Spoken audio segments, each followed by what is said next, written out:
A uniform rod of mass m and length L suspended by means of two identical inextensible light strings as shown in the figure.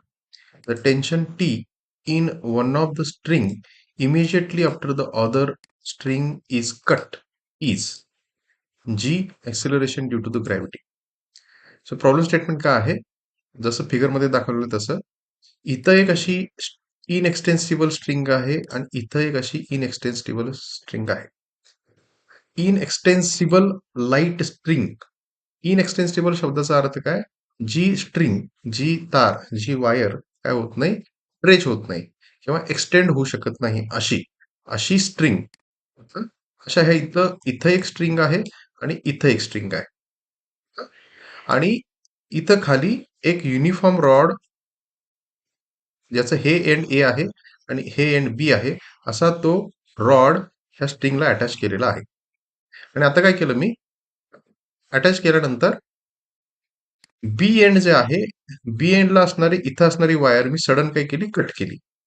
हा ती wire sudden cut केल्यानंतर immediately त्याच्यानंतर या वायरमध्ये असणारं tension काय असणार हे आपल्याला कॅल्क्युलेट करायचं आहे. ही वायर मी सडन कट केली तर ह्या वायरमध्ये येणारं टेन्शन काय आहे हे आपल्याला कॅल्क्युलेट करायचं आहे. आणि त्यांनी कंडिशन काय सांगितलेली आहे की दोन्ही स्ट्रिंग ह्या इनएक्सटेन्सिबल आहेत, म्हणजे त्या दोन्ही स्ट्रिंग स्ट्रेच होत नाहीत, एक्सटेंड त्यांना करता येत नाही. त्यांची जेवढी लेंथ आहे तेवढीच लेंथ ती राहणार. पण इथं जर मी एक गोष्ट ऑब्झर्व केली तर मला हे कळेल. मी जर याची फ्री बॉडी डायग्राम अशी काढली, आता मी इथं स्ट्रिंग दाखवलेली नाही. हं? ज्यावेळी मी इथली स्ट्रिंग इथली वायर सडन कट केली तर ऑब्वियस हा जो रॉड आहे, थिन रॉड आहे, हा असा इकडं असा रोटेट होण्याचा प्रयत्न करणार. इकडे येणार तो रोटेट होणार आणि तो रोटेट कुठल्या पॉईंट भोवती होणार? अबाउट पॉईंट ए भोवती होणार तो. बरोबर.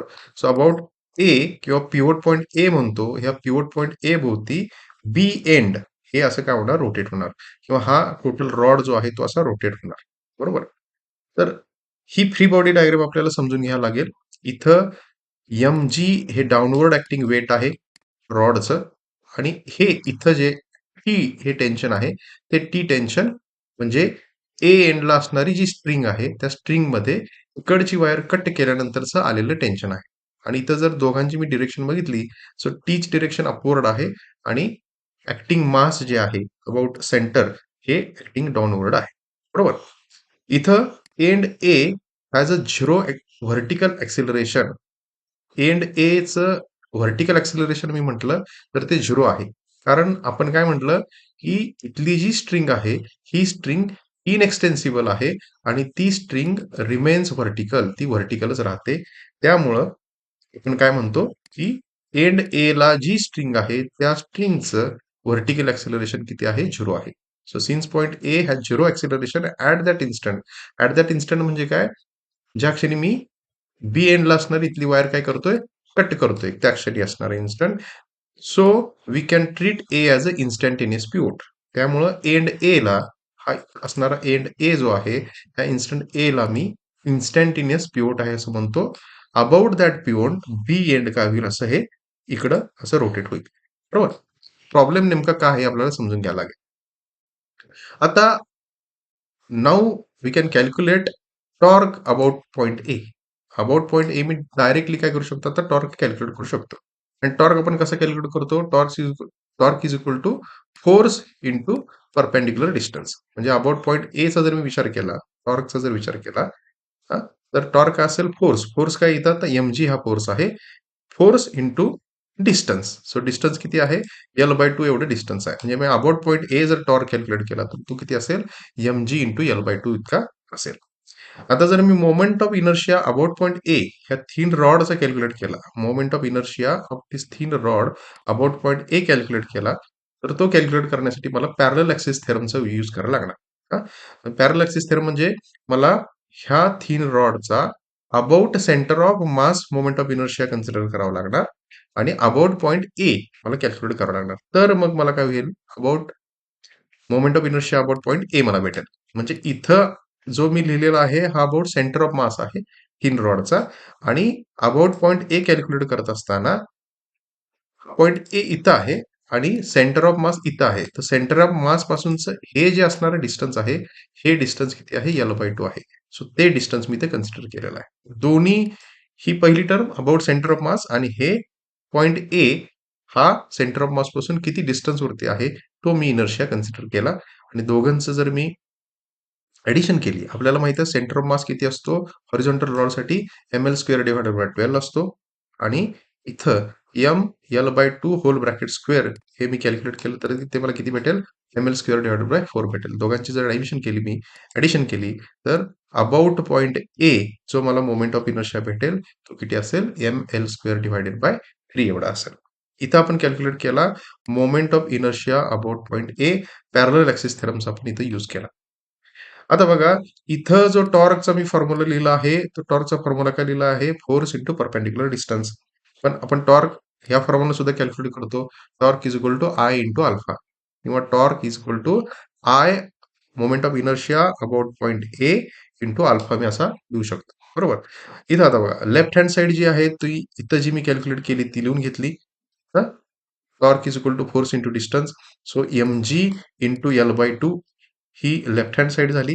आणखी इथं आपण आता कॅल्क्युलेट काय काय काय काय कॅल्क्युलेट केला? मोमेंट ऑफ इनर्शिया कॅल्क्युलेट केला. ml² डिव्हायडेड बाय 3 हा मोमेंट ऑफ इनर्शिया आपण कॅल्क्युलेट केला आणि अल्फा अल्फा हे काय आहे? अँग्युलर ॲक्सिलरेशन आहे. म्हणजे अबाउट पॉइंट ए हा थिन रॉड ज्यावेळी असा रोटेट होईल, त्यावेळी तो अँग्युलर ॲक्सिलरेशन आपल्याला इथे कन्सिडर करावं लागेल. बरोबर. इथं काय आहे? अल्फा हे अँग्युलर ॲक्सिलरेशन आहे. बरोबर. तर बघा torque is equal to I into alpha सुद्धा आपण लिहू शकतो किंवा torque is equal to force into perpendicular distance सुद्धा मी मेन्शन करू शकतो. आणि मी आता हे लेफ्ट हँड साइड आणि राईट हँड साइड मी सॉल्व्ह करेन आणि सॉल्व्ह करून मी काय केलं? अल्फाचं उत्तर इथे कॅल्क्युलेट करून घेतलं. अल्फा अँग्युलर ॲक्सिलरेशन मी कॅल्क्युलेट करून घेतला. तर अँग्युलर ॲक्सिलरेशन आपल्याला भेटला. आपल्याला लिनियर ॲक्सिलरेशन आणि अँग्युलर ॲक्सिलरेशन मधलं रिलेशन मिळतंय. बरोबर. आता मी काय करतो? ॲक्सिलरेशन कॅल्क्युलेट करतो about centre of mass. Acceleration मी कॅल्क्युलेट करतो सेंटर ऑफ मास. अल्फा म्हणजे अँग्युलर ॲक्सिलरेशन मला माहित आहे आणि आर हे डिस्टन्स फ्रॉम पिव्होट आहे.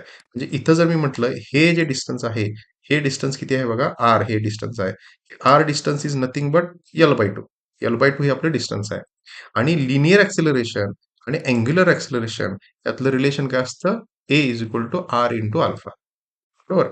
ए हे लिनियर आहे ॲक्सिलरेशन आणि अल्फा हे अँग्युलर ॲक्सिलरेशन आहे आणि लिनियर ॲक्सिलरेशन आणि अँग्युलर ॲक्सिलरेशनचं relation a is equal to r into alpha आहे. इथं आर का आहे? आर का आहे? L/2 आहे. R is equal to L/2 आहे. अबाउट पॉइंट ए आपण विचार करतोय. तर सेंटर ऑफ मास जर मी आता कॅल्क्युलेट केला, सॉरी ॲक्सिलरेशन मी कॅल्क्युलेट केलं about the centre of mass या थिन रॉडसाठी, तर ते मी कसं लिहू शकतो? R into alpha. Alpha angular acceleration आणि इथं आर किती आहे? L/2 हा आपला आर आहे. तर व्हॅल्यू मी पुट करतो. अल्फाचं उत्तर आपल्याकडे आहे alpha is equal to 3g divided by 2l आणि आरचं उत्तर आपल्याकडे आहे L/2. तर इथं मी काय कॅल्क्युलेट केला? Linear acceleration of centre of mass me calculate केला आणि ते कॅल्क्युलेट केलं तर मला किती भेटेल? ते ॲक्सिलरेशन किती असेल? लिनियर ॲक्सिलरेशन 3g/4 एवढा असेल. आता मी फ्री बॉडी डायग्राम जी इथं ड्रॉ केलेली आहे, त्याच्यावरून मी लिनियर इक्वेशन एक लिहितो इथं आणि त्या लिनियर इक्वेशनमध्ये मी कसं लिहितो linear equation? Force is equal to mass into acceleration हे आपल्याला माहित आहे. तर मला इथं मी नेट फोर्सचा विचार करतोय. इथं जर तुम्ही बघितलं mg हा डाउनवर्ड ॲक्ट होतोय आणि टी जो आहे हा अपवर्ड ॲक्ट होतोय.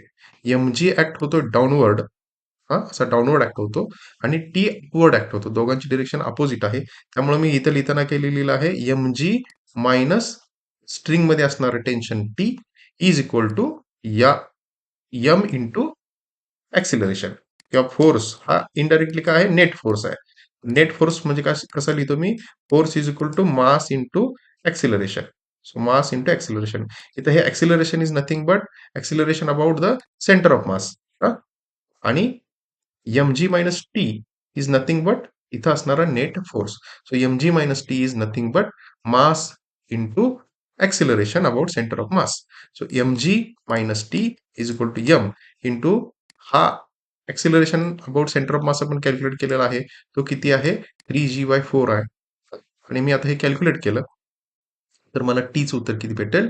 T is equal to mg/4. T is equal to M G by 4. म्हणजे ह्या प्रॉब्लेममध्ये पहिल्यांदा तुम्हाला टॉर्कची डेफिनेशन माहित पाहिजे. टॉर्क आपण फोर्स इंटू परपेंडिक्युलर डिस्टन्स असं सुद्धा लिहू शकतो. Torque is equal to I into alpha लिहू शकतो. आपल्याला पॅरलल ॲक्सिस थिअरम म्हणजे काय ते माहित पाहिजे. आपल्याला लिनियर ॲक्सिलरेशन आणि अँग्युलर ॲक्सिलरेशन यात काय रिलेशन असतं ते माहित पाहिजेत. आणि फ्री बॉडी डायग्रामवरून मग आपल्याला basically force is equal to mass into acceleration. Force म्हणजे कुठला net force is equal to mass into acceleration हा फॉर्म्युला आपण यूज केला.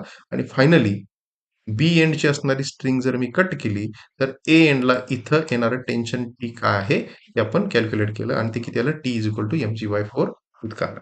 सो आय होप हा व्हिडिओ तुम्हाला आवडला असेल. आवडला असेल तर नक्की इतरांना शेअर करा. माझ्या चॅनलला लाईक करा, सबस्क्राईब करा आणि शेअर करा. Thank you. Thank you very much.